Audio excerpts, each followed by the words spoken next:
नमस्कार मैत्रिणींनो, आजच्या व्हिडिओमध्ये मी शेअर करणार आहे मार्गशीर्ष महिन्यातील महालक्ष्मीचे व्रत कसे करायचे, त्याचे काय नियम आहे, मांडणी कशी करायची आणि उत्तर पूजा कशी करायची, ही सगळी सविस्तर माहिती मी तुम्हाला या आजच्या व्हिडिओमध्ये शेअर करणार आहे. तसंच पारंपरिक पुस्तकामध्ये ज्या पद्धतीने सोपी आणि साधी मांडणी सांगितलेली आहे, त्याच पद्धतीने आजची जी मांडणी ती मी केलेली आहे तुमच्यासाठी.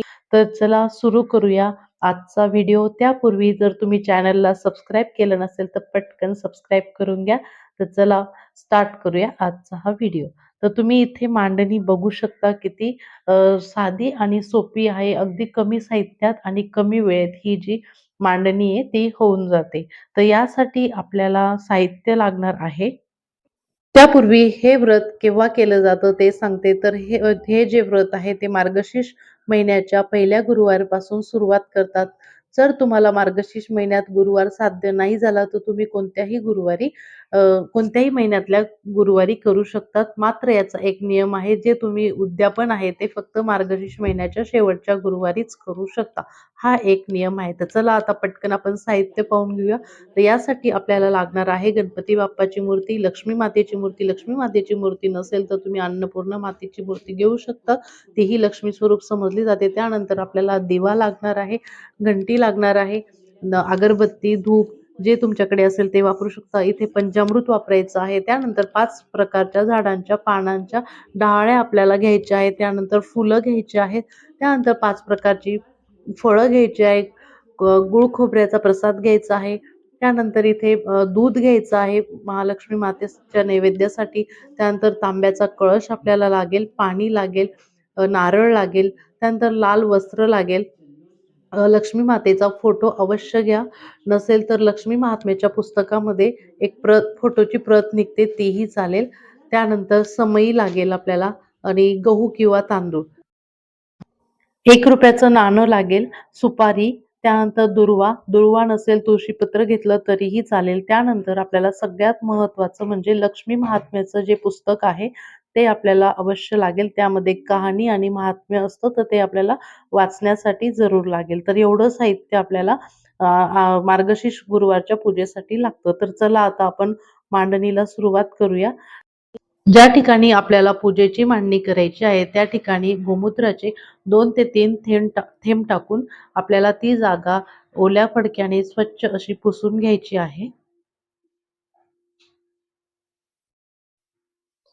त्यानंतर चौरंगाच्या बरोबर मधोमध खाली येईल असं सुंदरसं छानसं रांगोळीने स्वस्तिक काढून घ्यायचं आहे आपल्याला. तुम्ही इथे लाल रांगोळी किंवा पांढरी रांगोळी अगदी कोणतीही रांगोळी वापरू शकतात. तसं काही हरकत नाही. पण स्वस्तिक चिन्हाने आधी पूजेची आपल्याला सुरुवात करायची आहे. त्यानंतर त्याचे हळदी-कुंकू वाहून छानशी पूजा करून घ्यायची आहे. नमस्कार करायचा आहे. महालक्ष्मी मातेला पूजेसाठी आवाहन करायचं आहे. त्यानंतर चौरंग ठेवायचा आहे. स्वस्तिक बरोबर मधोमध येईल अशा प्रकारे आपल्याला चौरंग ठेवायचा आहे. त्यानंतर समई ठेवायची आहे. जर समई नसेल तर तुम्ही दिवा लावून पूजेची सुरुवात करू शकता. तर दिवा प्रज्वलित करायचा आहे. त्यानंतर हळदी-कुंकू व्हायचं आहे, फूल व्हायचं आहे आणि नमस्कार करून पूजेला सुरुवात करायची आहे. त्यानंतर चौरंगावर छानसं असं लाल रंगाचं वस्त्र आपल्याला टाकून घ्यायचं आहे व्यवस्थित.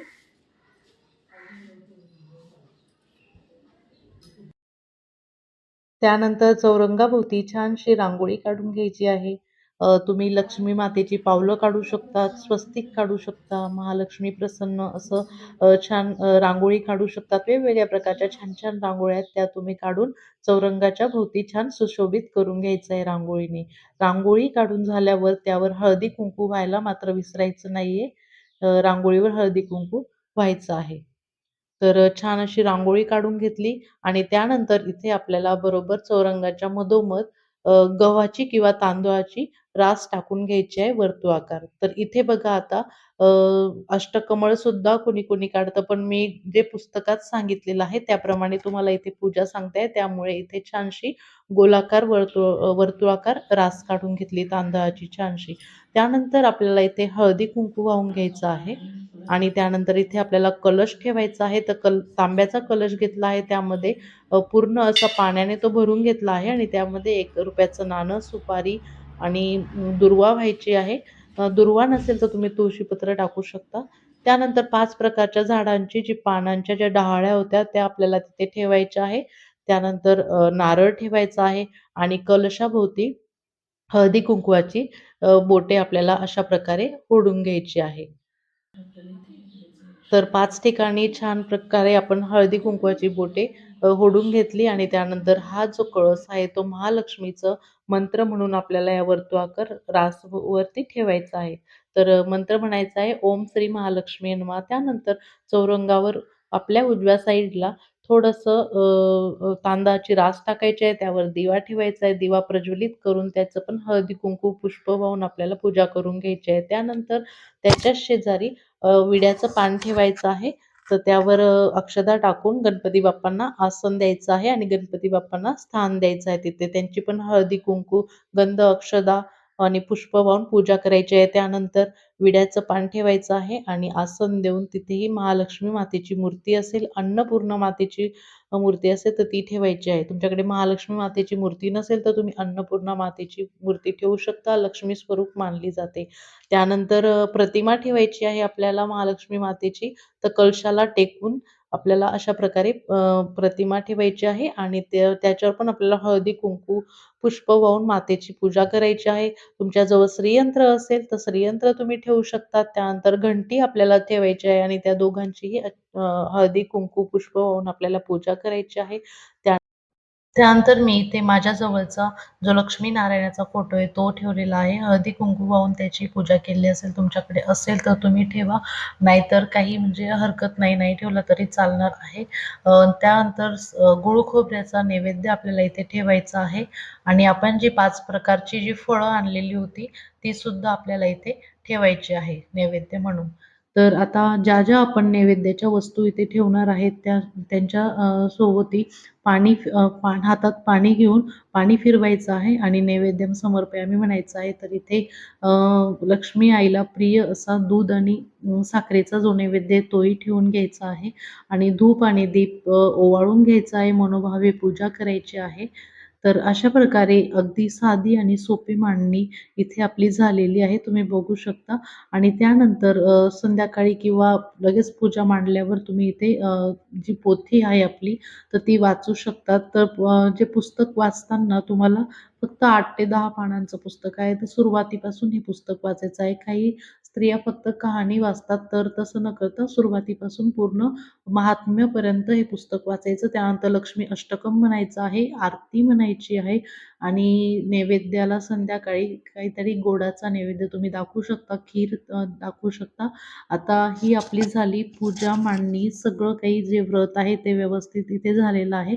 तर जसं आपण व्रत करतो तसं दुसऱ्या दिवशी त्या व्रताचं उत्तर पूजा करणं ही खूप आवश्यक असतं, तरच ते व्रत पूर्ण होत असतं. तर चला मी इथे तुम्हाला थोडक्यात उत्तर पूजा कशी करावी ते सांगते. तर गुरुवारी आपण हे पूजा मांडणी करत असतो, तर शुक्रवारी दुसऱ्या दिवशी त्याची उत्तर पूजा करावी लागते.